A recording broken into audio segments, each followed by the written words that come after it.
का हमारे चैनल पे हार्दिक स्वागत है एवं अभिनंदन है। आज हम हिंदी में आपको समास के बारे में थोड़ा परिचय कराएंगे। जैसे सबसे पहले आपसे पूछा जाए कि समास किसे कहते हैं, सबसे पहले आपसे पूछा जाए कि समास किसे कहते हैं, तो समास का शाब्दिक अर्थ है संक्षेप या संक्षिप्त। जैसे कि संधि में दो अक्षर परस्पर मिलाए जाते हैं, उसी प्रकार से समास में दो शब्द पास पास लाए जाते हैं। मतलब संधि में क्या होता है कि दो अक्षर परस्पर मिलाए जाते हैं, लेकिन समास में दो शब्द पास पास लाए जाते हैं। जैसे सम का मतलब क्या होता है, अच्छी तरह परस्पर, और धी या धा का मतलब होता है रखना। तो इस प्रकार से संधि में क्या होता है, अक्षरों या वर्णों का और सम मतलब परस्पर आपस में, आस का मतलब होता है बैठाना। तो इस प्रकार से आपस में क्या किया जाता है, बैठाया जाता है।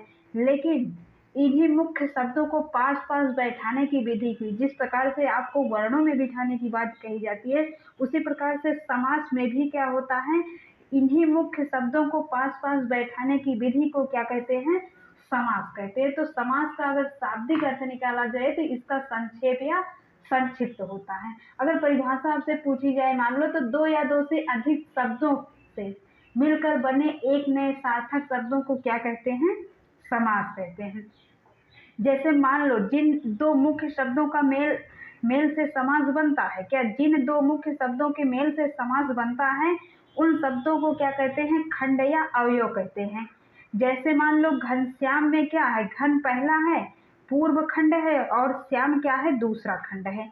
और इस प्रकार से जो समास या समास युक्त शब्दों को अलग अलग करने का नाम दिया जाता है, उसे क्या कहते हैं, विग्रह किया मतलब कि विग्रह कहते हैं। जैसे समस्त या समास युक्त जो शब्द होते हैं उनको अलग अलग करते हैं, तो उसे क्या कहते हैं, विग्रह कहते हैं। तो देखिए इनके भेद के बारे में, जो इनका भेद है कि किस प्रकार से जिस खंड पर अर्थ का मुख्य बल पड़ता है या प्रधान खंड कहते हैं, और जिस खंड पर अर्थ का बल नहीं पड़ता है उसे गौण खंड कहते हैं। और इसी आधार पे क्या है, समास के चार प्रकार बताए गए हैं। कितने प्रकार बताए गए हैं, चार प्रकार। जैसे देखिए इसमें आपको थोड़ा एक लाइन सुनाते हैं कि द्वंद्व समास में और छिपे दिगु में पहला गणना पद आवत है, और बीच में कारक चिन्ह छिपे उत्तर तत्पुरुष कहावत है। पहला पद जिसमें विशेषण हो कर्मधारे नाम गिनावत है, अव्यय में अव्यय पूर्व छिपे बहुव्रीहि में अन्य प्रधान बतावत है। कहने का मतलब क्या है कि द्वंद्व समास में और छिपे, अर्थात कहीं पे और आए, जैसे राम और श्याम, राम और कृष्ण, तो यहाँ पे कौन सा समास हो जाएगा, द्वंद्व समास हो जाएगा। और दिगु में क्या है, पहले संख्या आती है, पहले गणना पद आवत है, तो दिगु में पहले क्या की जाती है, गणना का पद आता है। तो इस प्रकार से यहाँ पे क्या हो जाएगा, अगर संख्या रहेगी तो क्या होगा, दिगु होगा। अगर बीच में कारक चिन्ह छिपे, अर्थात जैसे तत्पुरुष है ना, तत्पुरुष समास का उत्तर तत्पुरुष कहा होता है, अर्थात कारक चिन्ह क्या है, के से में है नहीं, कर्म करता नहीं, कर्म को करण से, संप्रदान के लिए तो अपादान से, इस प्रकार से जो कारक चिन्ह है, तो जहाँ पे कारक चिन्ह छिपे हुए आपको दिखते हैं तो वहाँ पे क्या होता है, उत्तर तत्पुरुष समास होता है। और पहला पद जिसमें विशेषण हो वहाँ पे क्या होगा, विशेषण। और विशेष की बात आए तो वहाँ पे कर्मधारय नाम गिनावत है। और अव्यय में अव्यय पूर्व छिपे, अर्थात अव्यय भाव में क्या, अव्यय भाव में क्या होता है, पूर्व में अव्यय होता है, और बहुव्रीहि में अन्य पद की प्रधानता होती है। तो उसी में ये लाइन बनी है कि द्वंद्व समास में और छिपे दिग में पहला गणना पद आवत है, बीच में कारक चिन्ह छिपे उत्तर तत्पुरुष कहावत है। और पहला पद जिसमें विशेषण हो कर्मधारे नाम गिनावत है, अव्यय में अव्यय पूर्व छिपे हैं, बहुव्रीहि में अन्य प्रधान बतावत है। तो इस प्रकार से यहाँ पे जो समास के भेद बताया जा रहा है, कितना बताया जा रहा है, यहाँ पे 6 है। जैसे अव्ययी भाव समास, तत्पुरुष समास, कर्मधारय समास, दिगु समास, बहुव्रीहि समास और द्वंद्व समास। तो देखिए सबसे पहले अव्ययी भाव समास को देखते हैं। तो अव्ययी भाव समास में क्या है, जिस समास का पहला पद प्रधान व अव्यय हो तो वो क्या होता है, अव्ययी भाव समास कहलाता है। जिस पद का अव्ययी भाव का अर्थ क्या होता है, अव्यय हो जाना। अव्ययी भाव का अर्थ है अव्यय हो जाना। तो वास्तव में ये क्या होता है, क्रिया विशेषण अव्यय का काम करता है, अर्थात क्रिया की क्या बताता है, विशेषता बताता है। और पहले खंड की क्या होती है, इसमें प्रधानता होती है। तो इस प्रकार से जिस समास का पहला पद प्रधान व अव्यय हो तो वो क्या होता है, अव्ययी भाव समास कहलाता है। जैसे इसका पहचान क्या है कि पहले पद में आपका आ मिल जाए, अनु मिल जाए, प्रति मिल जाए, हर मिल जाए, भर मिल जाए, यथा मिल जाए, उप मिल जाए आदि जो उपसर्ग युक्त उपसर्ग वाले शब्द हैं, ये अगर आपको मिल जाते हैं कि यथा कहीं पे मिल जाता है, एका एक मिल जाता है, धीरे धीरे, आमने सामने, इस प्रकार से अनजाने, अन आ जाता है, अनु आ जाता है, प्रति आ जाता है, हर आ जाता है, भर आ जाता है, यथा आ जाता है, उप आ जाता है, आ जाता है, नी आ जाता है, और क्या कहते हैं, बे आ जाता है। इस प्रकार से जितने भी अव्यय वाले पद हैं ये आ जाते हैं, तो क्या होता है वहाँ पे अव्ययी भाव समास होता है। जैसे इसमें आपको दिया गया है, देखिए उदाहरण में देखिए आपको बताया गया है कि अपाद मस्तक, ये क्या है, अव्ययी भाव समास का उदाहरण है।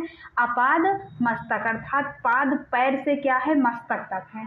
आ समुद्र, समुद्र तक, आ समुद्र का मतलब क्या है, समुद्र तक। आजीवन, ये देखिए इसमें सबसे पहले आपका क्या आ रहा है, उपसर्ग आ रहा है कि नहीं, उपसर्ग ही तो है, तो आपका इसमें उपसर्ग आ रहा है अर्थात अव्यय पद आ रहा है, आ रहा है, फिर आजीवन, आमरण, आजन्म, तो ये क्या है, अपाद मस्तक का मतलब है पाद पैर से मस्तक तक, आ समुद्र का मतलब है समुद्र तक, आजीवन का मतलब है जीवन भर, और आमरण का मतलब है मरण तक, और आजन्म का मतलब है जन्म से लेकर। तो इस प्रकार से ये जो शब्द आपके दिए गए हैं इसमें क्या है, अव्ययी भाव समास है। यथा विधि है, विधि के अनुसार यथा संभव है, समय के अनुसार यथा संभव, संभावना के अनुसार यथा समय, समय के अनुसार यथा नियम, नियम के अनुसार यथा मति, मति के अनुसार यथार्थ, अर्थ के अनुसार यद जीवनम, जीवन तब तक का, प्रतिपल प्रत्येक पल, हर पल, प्रतिबिंब, बिंब का बिंब,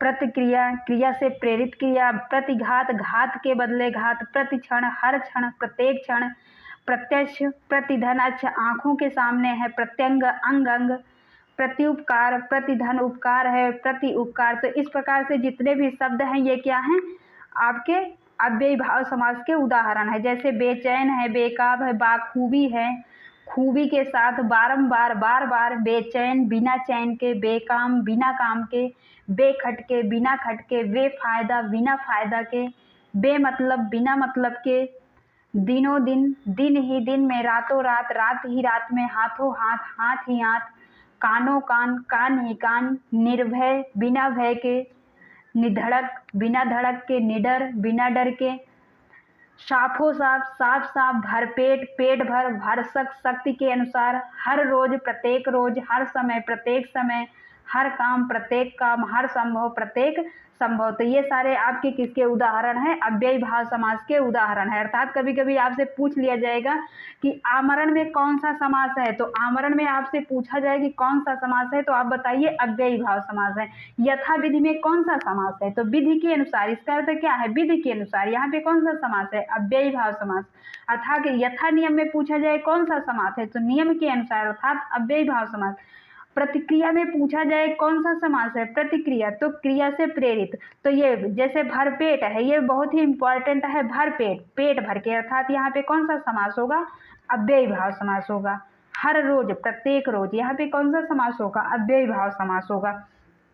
हर संभव, प्रत्येक संभव, ये भी आजन्म जो है ये भी इंपॉर्टेंट है। देखिए यहाँ पे दिया गया है आजन्म, ये भी कभी कभी प्रश्न आपके परीक्षा में टकराता है। आजीवन है, आसमुद्रम है, आमरण है, ये सब ज्यादा टकराते हैं। तो ये क्या है कि सब किसके अंतर्गत आ रहे हैं, अव्ययी भाव समास के अंतर्गत, अर्थात अव्ययी भाव समास के उदाहरण है। अर्थात कहने का मतलब कि जहाँ पे आपको पहला पद क्या मिल जाए, अव्यय मिल जाए, तो वहां पे आपका कौन सा समास हो जाएगा, अव्ययी भाव समास हो जाएगा। इस प्रकार से आपको आज बताया गया कि सबसे पहले समास किसे कहते हैं, तो समास का शाब्दिक अर्थ होगा संक्षेप या संक्षिप्त। जिस प्रकार से शब्दों का आपस में अर्थात दो वर्णों का मेल होता है, उसी प्रकार से यहाँ पे क्या होता है, शब्दों का आपस में मेल होता है। अगर शब्दों का जहाँ पे मेल बताया जाए, शब्दों का आपस में मेल, तो वहाँ पे समास होगा, लेकिन वर्णों का आपस में मेल अगर आपको बताया जाए तो वहाँ पे क्या होगा, संधि होगा। तो इस प्रकार से अगर आपसे पूछा जाए कि मतलब समास की परिभाषा क्या हो सकती है, तो जहाँ पे दो या दो से अधिक शब्दों से मिलकर बने एक नए सार्थक शब्दों को समास कहते हैं। कहने का मतलब कि दो या दो शब्द आपस में मिल रहे हैं तो वहां पे क्या हो रहा है, समास हो रहा है। अर्थात दो या दो वर्ण आपस में मिल रहे हैं तो वहां पे क्या होगा, संधि होगा। जैसे इस लाइन को आपको याद भी रखना है कि द्वंद्व समास में और छिपे द्विगु में पहला गणना पद आवत है, बीच में कारक चिन्ह छिपे उत्तर तत्पुरुष कहावत है, पहला पद जिसमें विशेषण हो कर्मधारय नाम गिनावत है, अव्यय में अव्यय पूर्व छिपे बहुव्रीहि में अन्य प्रधान बतावत है। उसके बाद में आपसे पूछा जाए कि समास के कितने वेद हैं, तो समास के आपको 6 वेद हैं, अव्ययी भाव, तत्पुरुष, कर्मधारय, द्विगु, बहुव्रीहि और द्वंद्व।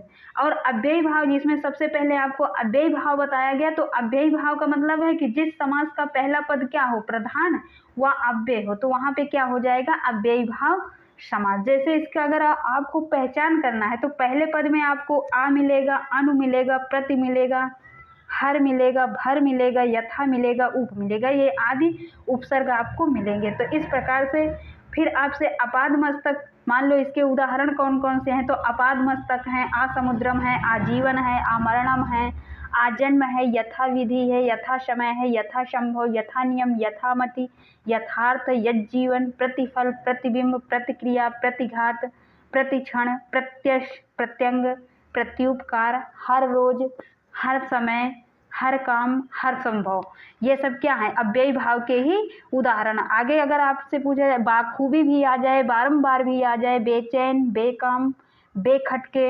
बेफायदा, बेमतलब, दिनों दिन, रातों रात, हाथों हाथ, कानों कान, निर्भय, निधड़क, निडर, साफो साफ, भरसक, यथोचित, इस प्रकार से अगर आपके सामने कोई भी शब्द आता है तो सब में आपका समास क्या बताना है, अव्ययी भाव समास है। तो आज हिंदी की वीडियो आप लोग देखिए और उसको बताइए कि कैसी लगी। अगर आपको अच्छा लगे तो आप कमेंट बॉक्स में ज़रूर बनाना और अपने दोस्तों को शेयर भी करना और हमारे चैनल को सब्सक्राइब भी करना। धन्यवाद।